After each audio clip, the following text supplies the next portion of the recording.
Proverbs 10:25. When the storm has swept by, the wicked are gone, but the righteous stand firm forever. Ang masama daw ay tinatangay ng unos, subalit ang matuwid ay naninindigan ng matibay. Who will survive?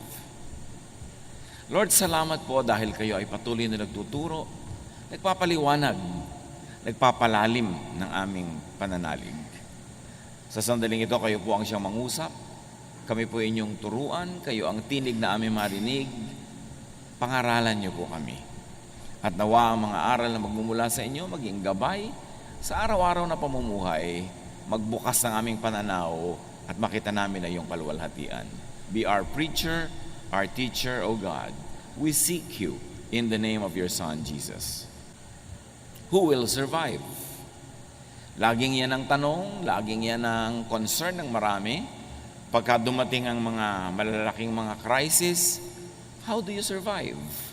How do you survive losses? How do you survive reversals in life? Yung mga pagdaan sa mga mahihirap na mga kalagayan.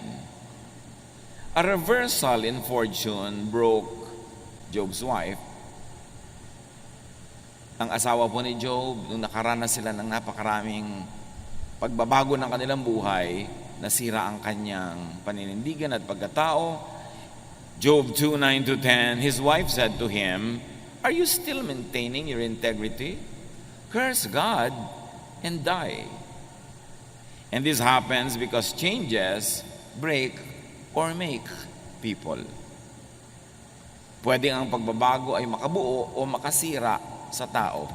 Changes could really make or break people. And in this instance, the wife of Job was broken. Meanwhile, the same reversal made Job. Naghirap sila, nakaranas ng mga karamdaman si Job, subalit lalo siyang nabuo. He replied to the wife, "You are talking like a foolish woman. Shall we accept good from God and not trouble?" In all this, Job did not sin in what he said. So changes can break or make people. The wife got broken, Job got and become more whole. Because the same heat that melts the wax hardens the clay. Yung mga pagsubok na dumadaan sa person na 1, pwedeng siya ay magiba. Meron namang si person 2, lalong tumibay. The same pagsubok. But whatever and however we react, there is something that is sure. Life can be full of changes. Nagbabago ang takbo ng buhay. Hindi ko mo maginhawa ay laging maginhawa, at hindi rin naman ko mo mahirap ay laging mahirap. Hindi dahil laging masaya, puro saya, hindi rin naman puro lungkot. Gumugulo nga, sabi nila, itong wheel ng buhay. At hindi mo alam kung anong pwede mangyari. Pwede ang saya mo ngayon, bukas mas masaya pa. Tapos sa susunod, mas higit pang masaya, o kaya masaya ka ngayon, bukas pa na malungkot. Proverbs 27:1, you do not know what a day may bring. Walang nakakaalam. Hindi mo alam kung gaano kahaba ang buhay. Sabi sa Luke 12:20, but God said to the foolish man, "You fool, tonight you will die. Then who will get what you have stored up?" Puro ka ipon ng ipon, puro ka payaman ng payaman, nalimutan mo ang ibang mahalaga sa buhay, kung nabawian ka ng buhay ngayon, sino makikinabang sa pinaghirapan mo? Bakit hindi mo pinakinabangan ang pinaghirapan mo? Iba lang ang makikinabang yan. Hindi natin alam kung ano ang kasunod ng oras na ito. Because change keeps happening. Laging nagbabago. But though some details change, some general factors, some general configurations do not change. Merong sobrang nababago, meron ang liit-liit ng pagbabago. Tulad ng nakaikot na sa orasan ng buong 360 degrees yung kamay na pang seconds, pero yung kamay na pang minute, 1 degree pa lang ang ginalaw nun. Kapraso pa lang ginalaw niya. Samantalang nakaikot na ng buong ikot yung hand ng seconds.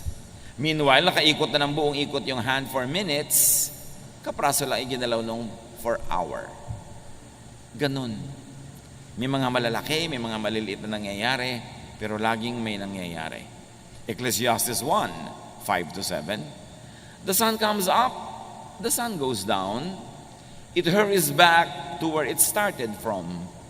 So you think nothing changed, but the position of the earth has changed in relation to the sun, and the position of the sun had changed in relation to the entire galaxy. Maraming pagbabago, maliliit at malalaki. The wind blows south, the wind blows north, round and round it blows, over and over again. Iyan ang isang nature ng kalikasan, paulit-ulit. All rivers empty into the sea, but it never spills over. One by one, the rivers return to their source. Ang lahat daw ng tubig ng mga ilog ay pumupunta sa mga dagat, nagiging maalat, mag-evaporate, magiging ulap, uulan uli, magiging fresh water na naman sa mga ibabaw ng bundok, pupunta na naman sa ilalim ng lupa, magiging spring, tapos lalabas sa mga ilat, sa maliliit na mga batis, hanggang maging ilog uli, paikot-ikot ang tubig. Nasabi nila, wala ni isang patak ng tubig na nawala o nadagdag dito sa ating planeta mula no ito'y nilikha. Ecclesiastes 1:4, generations come and generations go, but the earth remains forever. Nagiging personal pagka namatay ang mahal mo sa buhay, pero kahit na magkamatayan lahat ang napakaraming tao, may mga isinisilang naman, merong lumalaki, may papaliit, may papatanda, at merong pumupunta na sa second childhood nila, may lumalaki ang katawan, may umuurong dahil tumatanda na, but the earth remains constant. Kahit pa nga ang isang tao ay bumalik sa alabok ang kanyang katawan, nasa earth pa rin. Kahit umalis yun sa alabok, pumasok sa puno ng papaya, nakain ng tao, pumasok sa katawan ng tao, nasa earth pa rin yung element. And no matter who gets born or who dies, the genetic pools of humanity remains the same. The composition of the earth remains the same. Some things change, but many things just remain as they are. But even if the earth changes, or even if the earth seems to change, it does only in constant cycles. Cycles, mahalagang word, mga kapatid. Kuminsan, sinasabi mo, ay, papaginaw na doon sa mga panahon na lugar na may winter. Pero cycle lang yun. Mamaya, aaraw na naman, iinit na uli. Aaraw, lalamig, iinit, paulit-ulit lang. So wala naman talagang natatapos. Everything is eternal. Everything is endless. And even science, or many branches of it, especially geology, points to 5,000-year cycles of the planet. Nasabi nila, every 5,000 years and then every 10,000 years, nagkakaroon ng major changes and rebirth and reordering of the planet in the planet. Kaya ngayon, takot na takot tayo sa global warming, natutunaw ang mga yelo. Napakarami nang natunaw noong unang panahon. Kaya nga yung mga sinasawag na land bridges ay lumubog sa tubig noon. Kasi may natunaw na. Bago pa itong ngayon. At nanatili naman ang mundo. Nanatili ang buhay. At kung sakali magkatunawan na uli yan, sinong sasabi na ang kasunod naman ay magpi-freeze uli sila sa North and South Pole. Paikot-ikot ang buhay. Huwag sobrang matakot niya sa global warming. Let's do what we can to preserve the environment. But many things are beyond our control. Life gets born, life as it is known, dies, and that gets reborn, paikot-ikot, paulit-ulit in cycles. To the point that what many people think the end of time, being mentioned nearly in all religions, could be the end of a cycle, the end of a period, an era, the end of a time frame, followed by rebirth and renewal. Takot na takot tayo sa nangyari sa extinction ng mga dinosaurs, may mga na-extinct na mga species, na iba ang takbo ng planeta, but sabi nga ng Jurassic Park, life finds a way. Umiikot ang cycles of life. Yung kinakatakutan natin na end of time, end of the planet ba yun o talagang end of time? At anong ibig sabihin ng time? Katulad sabi ni Jesus sa Matthew 28:20, I am with you always to the very end of the age. Hindi sinabi ni Jesus to the very end of the planet. Lagi ang interpretation ng mga tao dyan, end of the planet. Wala namang sinabing ganon, to the end of the age. What kind of age? Maybe the age of the temple worship, or the age of the birth of the church, the age of the difficulties that Rome would bring to the people of the world. What kind of age is that? Basta ang sinasabi ni Jesus, hanggang magsara ang oras, nandun ako. Pero anong oras yon? Kasi pag may nagsarang oras, may nagsisimula uling bagong oras. Tulad nung araw, kasabihan, matulid ka pa sa alas 4. Nagtataka mga tao, ano kaya alas 4 at mabilis ka pa sa alas 4? Kasi nung araw, dyan sa may Metropolitan Theater, sa may post office building, malapit sa Pasig, meron diyang ice plant.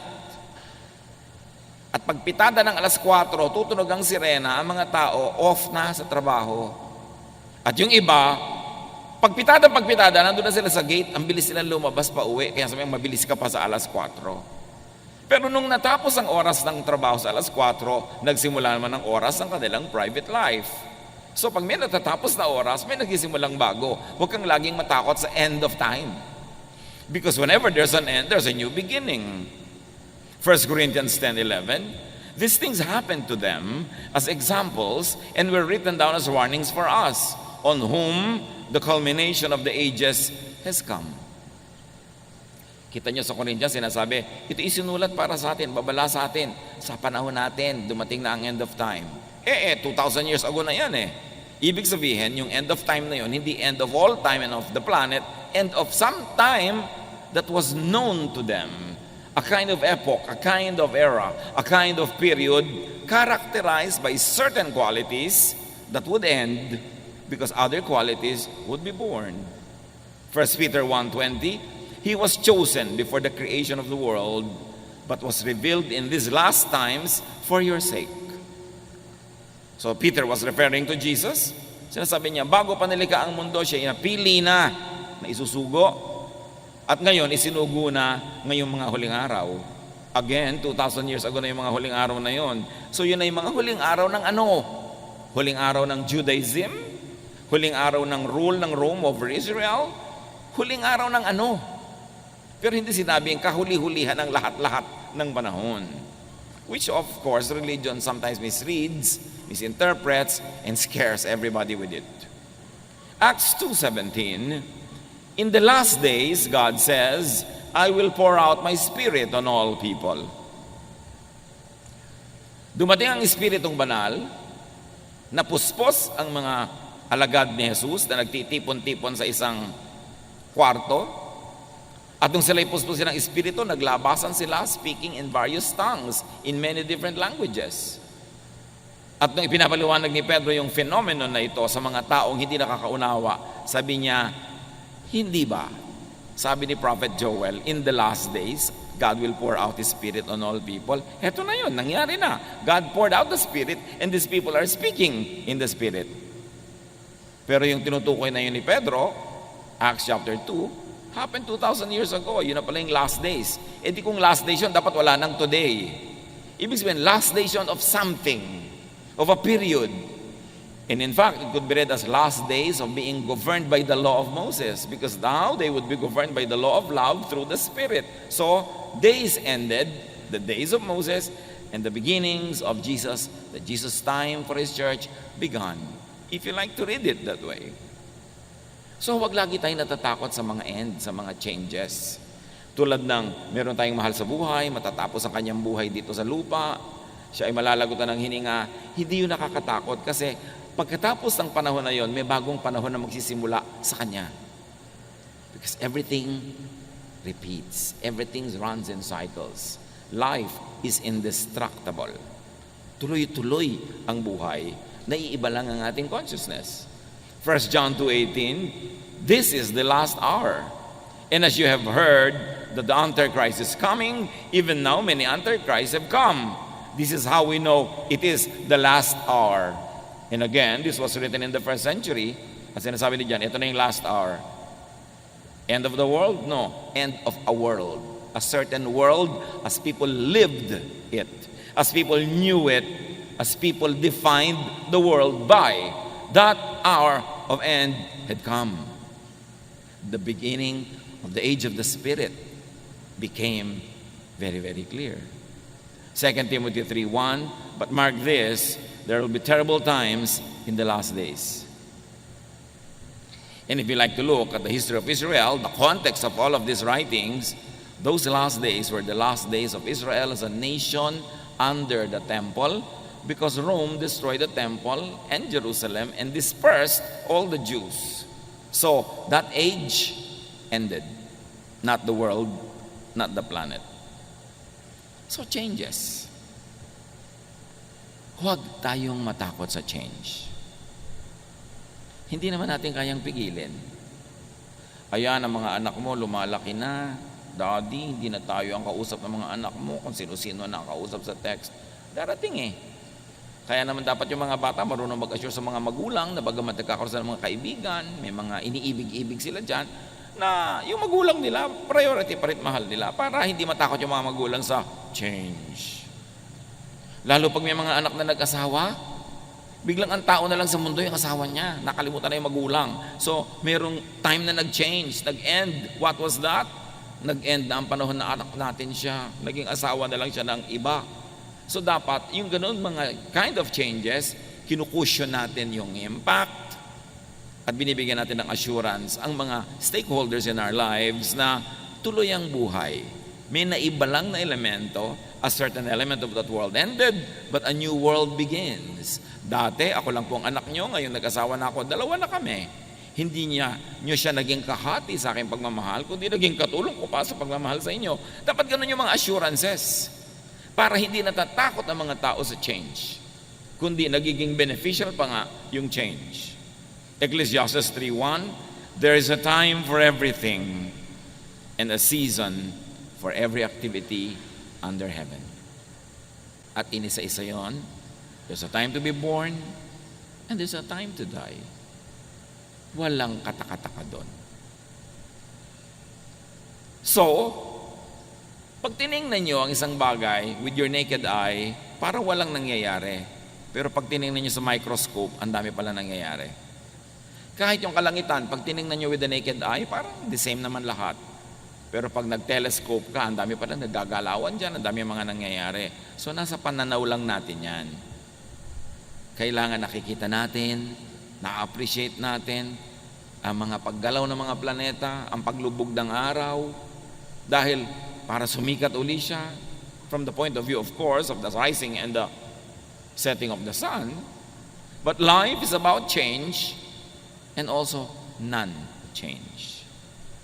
Some things change, some things do not. When change comes, those with set ways will be unable to bend with the wind. Ang mga sobrang pinanigasan na ang paraan ng pag-iisip, ayaw nang baguhin. Pinanigasan na ang paraan ng pamumuhay, ayaw nang ibahin. Pag dumating ang pagbabagong hindi maiiwasan, hindi sila makayuko sa ihip ng hangin tulad ng kawayan, pwede silang mabali o matumba pag-ihip ng hangin. Kaya matibay ang kawayan, anumang bagyo, yumuyuko lang sa hangin, sumasayaw, pagkatapos ang hangin, tayo uli. Pero yung mga nagmamatigas, yung mga sobrang titibay daw na puno, pag mas matibay yung hangin na dumadaan, nabubunot sila o natutumba o nababali. Ganon din ang tao. Pag hindi ka marunong lumaro sa panahon, ikaw ay isang magulang, nag-asawa na ang anak mo, hindi ka marunong sumabay at sumayaw sa panahon, gusto mo everything's the same, makikipag-compete ka pa sa iyong manugang, Pwede kang manalo, pero malamang na matalo ka. Kasi hindi ka sumasabay sa ihip ng hangin. May pagbabago sa buhay ng iyong anak, nagkaroon siya ng asawa, enjoyin mo yun, mag-accommodate ka nun, huwag mong labanan. Kasi yun ay isang uri ng pagbabagong di maiiwasan. Dumadating ang panahon na ang tao ay tumatanda, hindi na niya kayang umakyat ng mga kung ano-anong matataas, nahihirapan na siya magbiyahe, tapos sa panahon pa na yun mo ipagpipilitan na gawin ang mga hindi mo ginawa nung araw, mahirap gawin. Because for everything there is season and a time for every matter under heaven. Kaya mahalaga rin naman sa ating mga magulang, yung mga bata, hayaan natin maging bata. Pagkabataan na, hayaan maging kabataan kasi may panahon para sa lahat. Pag lumipas ang kabataan na yan, pag ginawa niya yung pagmatanda na siya, ang anong gagawin niya? Magbabata-bataan siya. Medyo alangan na. Kaya dapat pinapayagan natin ang mga tao na kung anong hinihingi ng panahon, ng estado, ng lagay ng kanilang buhay, ay maganap. Let us not advance children to adulthood. There's a lot of time to be old. Let children be children and do not rob them of their childhood. When change comes, those with set ways will have a hard time surviving or thriving. Mga political families, for instance, sanay na makapangyarihan, maluwag ang lahat, tapos biglang natalo sila halimbawa sa eleksyon. Pag hindi sila naka-adjust, ano gagawin nila? Tatalon sila sa bangin? Makikita mo yung mga survivors, ha? Ang galing ng pamilyang ito, from top to bottom, masaya pa rin, buhay pa rin. These are the people who will survive.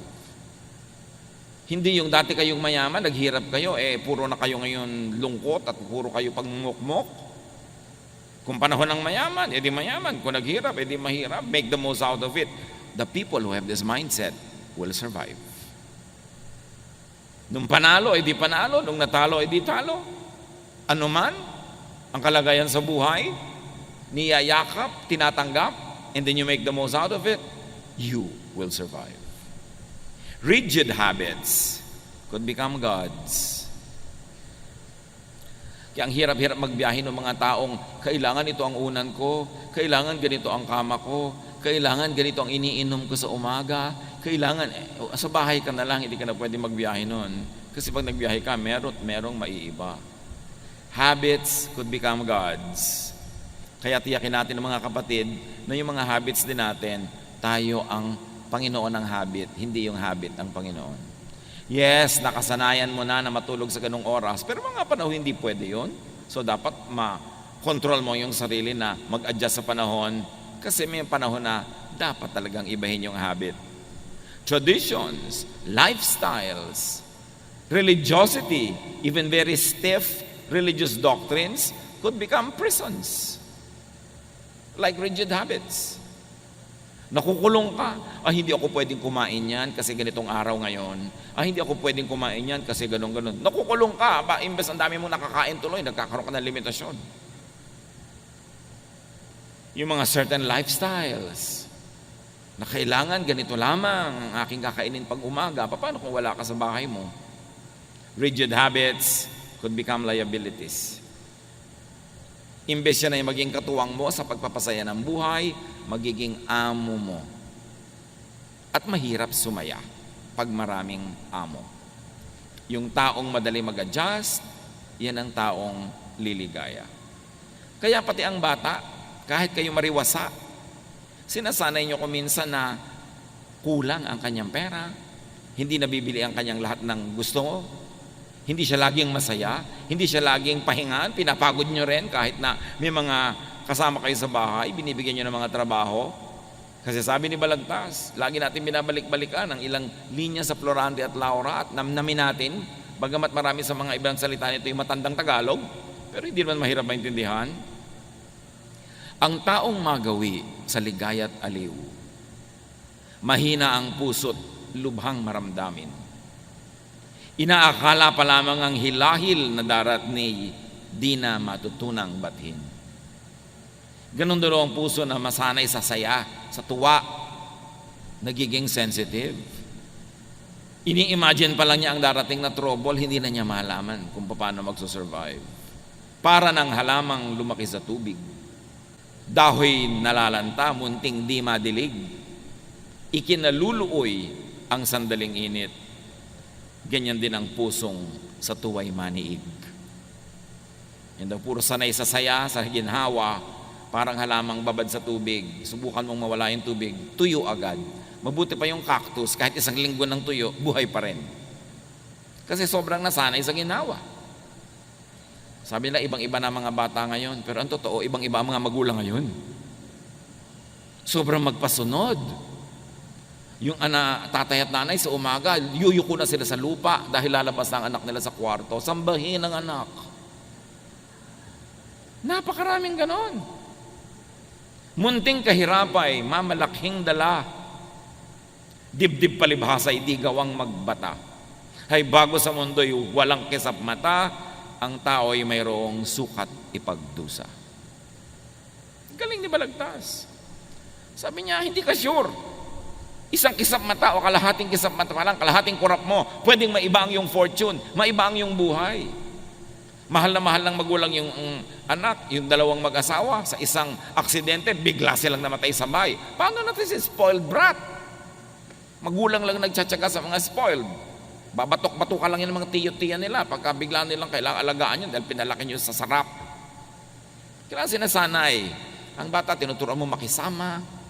Pag kumakain sa inyong bahay, magligpit ka, o may nalaglag, linisin mo yan. O huwag mong itapon-tapon yung mga sabaw dyan. Kasi oras na kumain sila sa bahay ng iba, lalo yun ang mag-aalaga sa kanila dahil nawala kayo sa mundo, kakainisan niya mga yan, yung mga batang yan, pag hindi sila marunong makisama, pag hindi sila marunong maglinis, pag hindi sila marunong tumulong. So train them for their own survival. Because life can change. Reversals can happen. Fortune could become misfortune.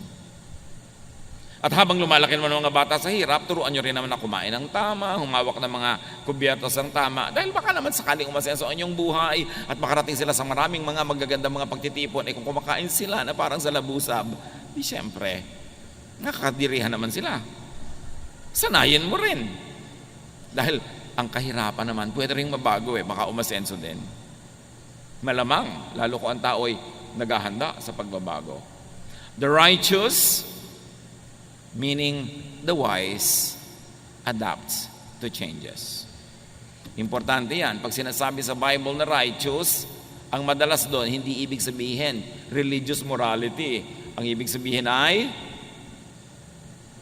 pakikitungo, pakikipagkapwa na mabuti. So the righteous, the wise, adapts to changes. The righteous and the wise trains for changes. Proverbs 22:3, a prudent man sees danger and takes refuge, but the simple keep going and suffer for it. Now the simple means the foolish in this particular usage. Ang matalinong tao, nakikita niya sa banda ron may panganib, umiiwas na siya agad. Good leaders, pag gumagawa sila ng desisyon, alam nilang pag itong ginawa ko desisyon sa banda doon, yun ang magiging problema nito. Ito, pag itong ginawa ko sa banda doon, yun ang magiging problema. May foresight. At habang maaga, iniiwasan yung pwede maging problema sa pamamagitan ng paggawa ng tamang desisyon ngayon. Luke 12:54-55, he said to the crowd, Jesus that, saying, when you see a cloud rising in the west, immediately you say, it's going to rain. And it does. And when the south wind blows, you say, it is going to be hot. And it is. So read signs of change and adapt. Meaning the wise, the righteous, the godly knows and respects God. And therefore, the wise, the godly harness the laws of God and nature. Hindi ka lumalaban sa kalikasan, sumasakay at sumusunod ka. Ayaw mong anurin ka ng baha at yung may malaking baha, huwag kang tumira sa tabi ng ilog. Ayaw mong abutin ng baha ang iyong sahig, itaas mo. Ayaw mong tamaan ng hangin ang iyong bahay, doon ka sa gilid ng mga bundok na may babangga sa hangin at hindi yung bahay mo. igalang ang kalikasan. Romans 1:20, for since the creation of the world, God's invisible qualities, His eternal power and divine nature have been clearly seen, being understood from what has been made, so that people are without excuse. Wala daw excuse ang mga tao kasi ipinakilala ng Diyos ang sarili niya sa pamamagitan ng nilikha niya. So you want to know God? Know nature. You want to obey God? Obey the rules of nature. Because God is the author of natural law. Yun nga maraming religious laws, hindi mo pa sure kung God ang gumawa o priest lang o pastor lang o religious leader lang. But the law of nature, only God can make nature, so sure ka na God ang gumawa ng law of nature more than any other law made by humans. Kaya sabi, gusto mong lumigaya sa buhay, tignan mo ang mga ginawa niya at sundin mo ang natural law. Who will survive? Those who will survive are those that face, welcome, embrace, ride the waves of change. Kahit sa kasaysayan ng mga bansa, ng mga kabihasnan, ng sarili nating bayan, ang namamayagpag, ang nagwawagi, ang nananaig, yung marunong kumilala sa pagbabagong hindi pwedeng iwasan at uma-adapt agad, nag-a-adjust agad sa pagbabago. For better or for worse of the entire system, individuals who adapt easily are the ones who are able to make the most of it. Kumisa nga, kataksilan pa yan sa bayan eh. Katulad nang dumating ang mga Kastila sa ating bansa. Merong mga ayaw tanggapin yung mga Kastila, lumaban. Meron naman mga nakipagsabuatan agad, kumampi. At the end of the day, nung nagwagi yung mga Kastila, sila yung mga kasama sa wagi. That was not good for our nation, but for them individually and for their families, they benefited. May mga sahimagsikan natin laban sa mga Kastila na lumaban para magkatayo ng kalayaan. Nung dumating mga Amerikano para agawin yung kalayaan na yun at nakita ng ibang ay walang panalo sa mga Amerikano, sobrang lakas nila, ang yaman-yaman nila. Yung iba kumampi agad sa Amerikano. Pinagtak sila ng bayan, pero yung family nila nakinabang. Sila agad itong mga gobernador, sila agad itong mga appointed leaders, kasi nakipagsabuatan sila. Ganon din ng panahon ng Hapon. Ngayon, you should let your morality dictate how you would adapt to changes. Maninindigan ka ba para sa tama o kakampi ka agad sa mali dahil lang parang siya yung mananalo? Dapat alam mo lang na, yes, maraming pagbabago sa buhay. Ano ngayon ang gagawin mo sa mga pagbabagong ito? Saan ka dapat manindigan? Kaya naman yung mga nagkampihan agad sa Hapon, nung bumalik ang gobyerno ng Pilipinas, nung sinakop muli ng mga Amerikano ang Pilipinas at nakuha uli sa Hapon, sila na naman yung amo, o ipinagkukulong naman yung mga kumampi sa Hapon. Kasi po bago-bago ang mga pangyayari. At pag tinignan nyo ang political landscape, yung mga pinakamabilis magbali-baligtad ng kanilang mga prinsipyo at paniniwala at membership, sila yung madalas wagi. Isa lang yung ibig sabihin nun, hindi sa tama o maling ginagawa nila, kundi yung marunong mag-adapt, yung marunong mag-adjust, yun ang nagsusurvive. The progressive survives more than the conservative. Kasi yung conservative, buong karuman, tikuhan niyang niyayakap yung papaalis na o wala na, habang tinatanggihan niya yung nandyan o yung paparating. So ang mangyayari, pag naghari yung paparating, wala siyang hawak, kundi yung lumipas na, natapos na. Those that learn to make the most out of any and every situation will survive. Those that adapt, those that teach themselves to be satisfied with the best that could be available at the moment. Philippians 4:11-13. I am not complaining about having too little. I have learned to be satisfied with whatever I have. I know what it is to be poor or to have plenty. And I have lived under all kinds of conditions.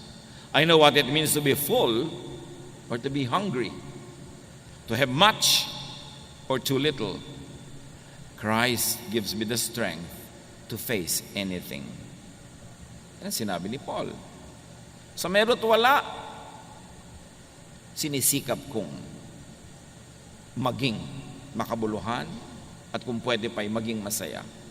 Pinalalakas ako ni Jesus para harapin ang hindi pwedeng talikuran, tanggapin ang hindi pwedeng tanggihan, hayaang mangyari ang hindi ko kayang ibahin. Ang malulungkot sa buhay, yung lagi ang hinahanap ay wala. Daddy, mag-abroad ka na, wala tayong kapera-pera. Tapos ang nag-abroad, Daddy, miss na kita. Pinag-abroad na Di ba? Tingnan mo na lang yung picture. Total, marami na ngayong paraan para mag-usap kayo.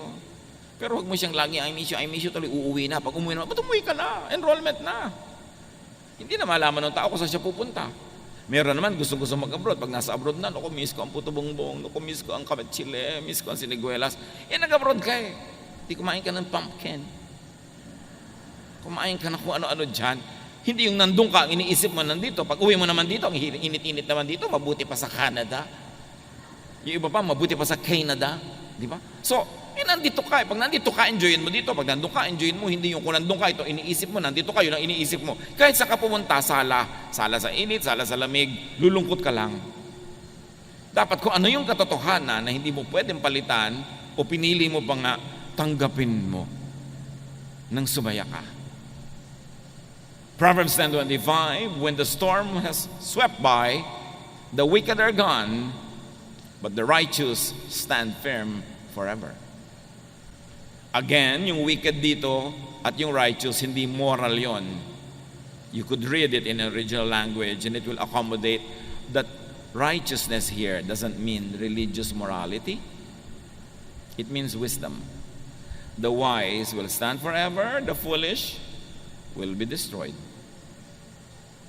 And wisdom is being one with time, in unison with creation, with nature, with the season. Kung ano yung panahon, yun ang tanggapin mo at sikapin mong maging masaya. Proverbs 26:13, the sluggard says, there's a lion in the road, a fierce lion roaming the streets.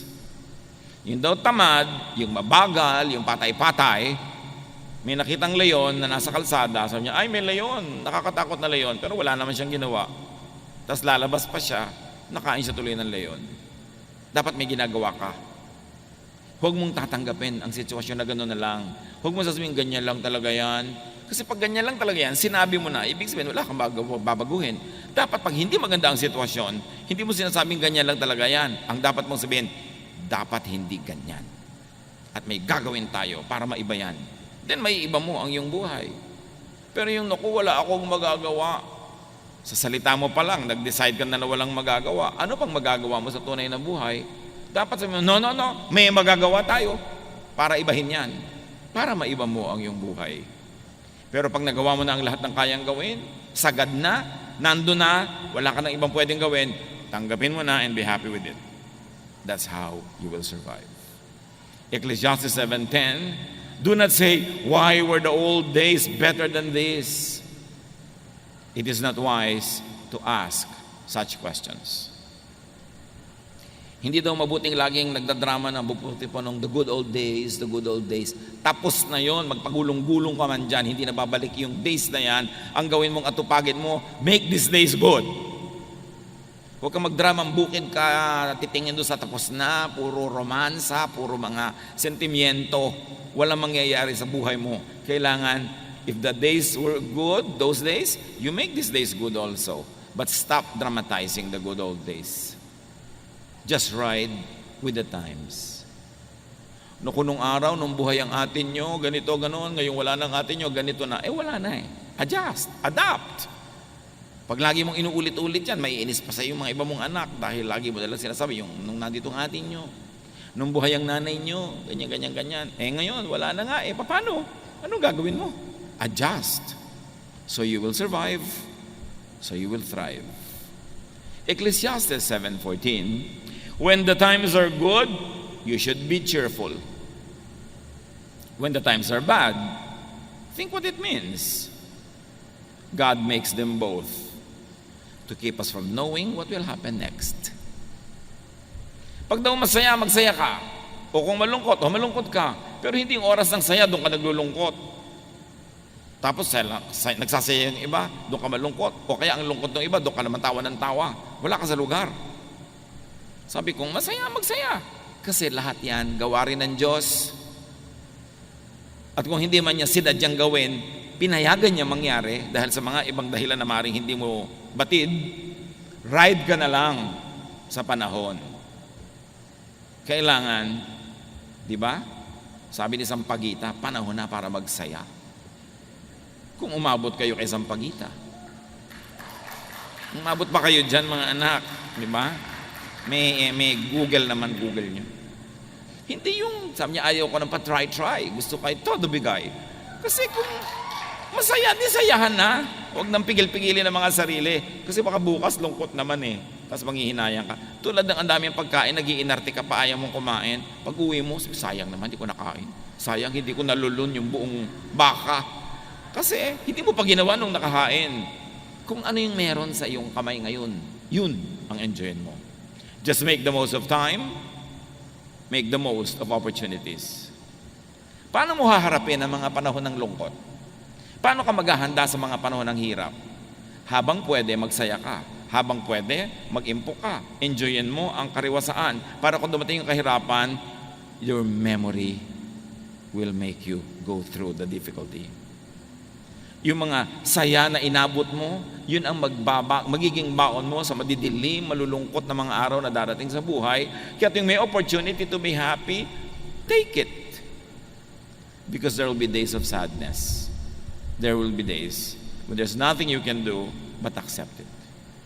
Psalm 90 verse 12, teach us to number our days that we may gain a heart of wisdom.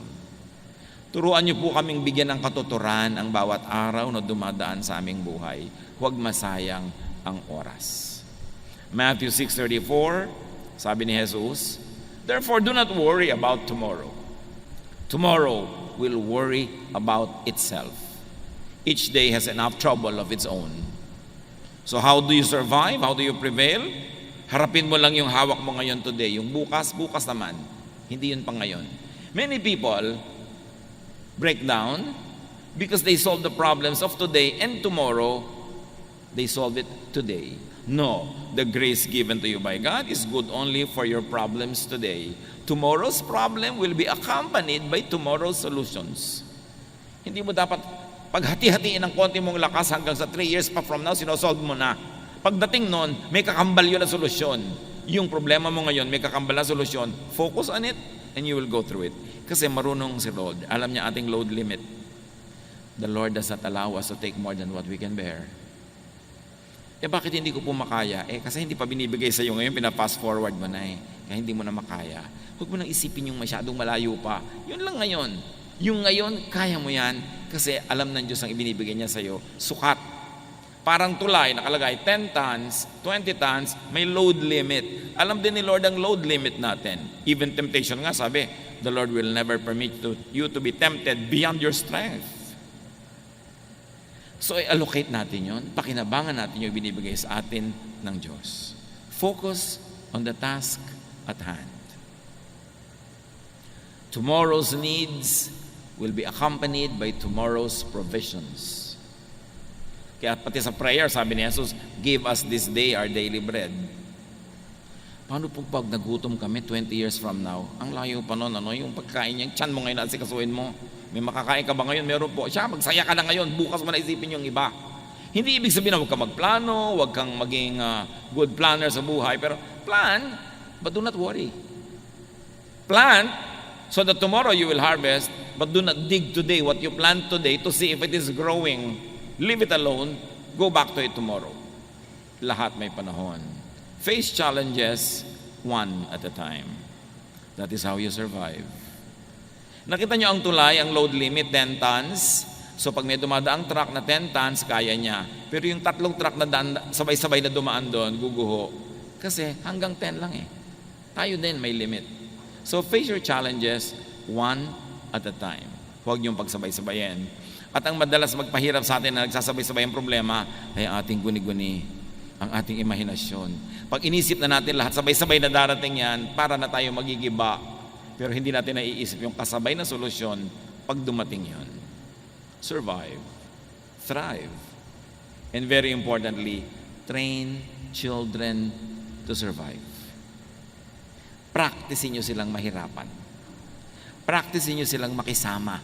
Hindi kayo nakakatiyak na laging kayo ang magiging kasama nila. Turuan nyo sila sa hirap at ginhawa para maging sanay sila anong nang dumating sa buhay, at whatever happens, they too will survive. Salamat, Panginoon, dahil binibigyan nyo kami ng survival blessings, survival mechanisms. Teach us na ayusin namin ang pag-iisip namin, not to fast forward problems, but to face them when we get to there. Turuan niyo po kami, Panginoon, na yun lamang ngayon ang aming asikasuhin, at yung bukas, nandun pa rin kayo, magbibigay kayo ng mga blessing na tama sa mga pangangailangan namin sa kinabukasan. Pagbulay-bulayan natin ang lahat ng ito, hanapan ng personal application sa buhay. Lord, as your people bow in prayer, in silence, let your voice finish the message, customize it for each one, make it personal. Be with the Lord in silent reflection.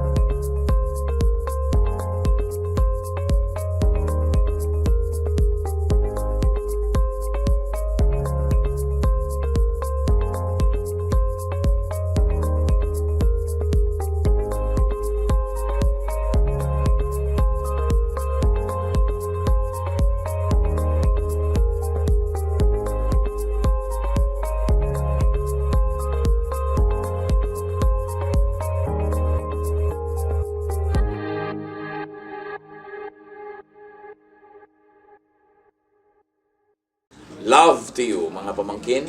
Dito tayo mag-aral ng salita ng Diyos. Dito tayo mag-aral ng mga practical na bagay, magdalanginan para sa isa't isa, makinig ng mga mensahe, at dito tayo magsasama-sama spiritually sa ating official Ed Lapis YouTube channel na ang address ay Sabi ni Kuya Ed. Remember, dito tayo ha, Sabi ni Kuya Ed, ang ating official YouTube channel. Do not forget to subscribe. Click the subscribe button and ring the bell for notification.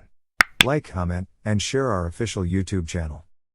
Visit Ed Lapis website for daily devotion, audio podcast, latest video message, send your prayer request, subscribe to mailing list and more. Visit edlapis.com.ph.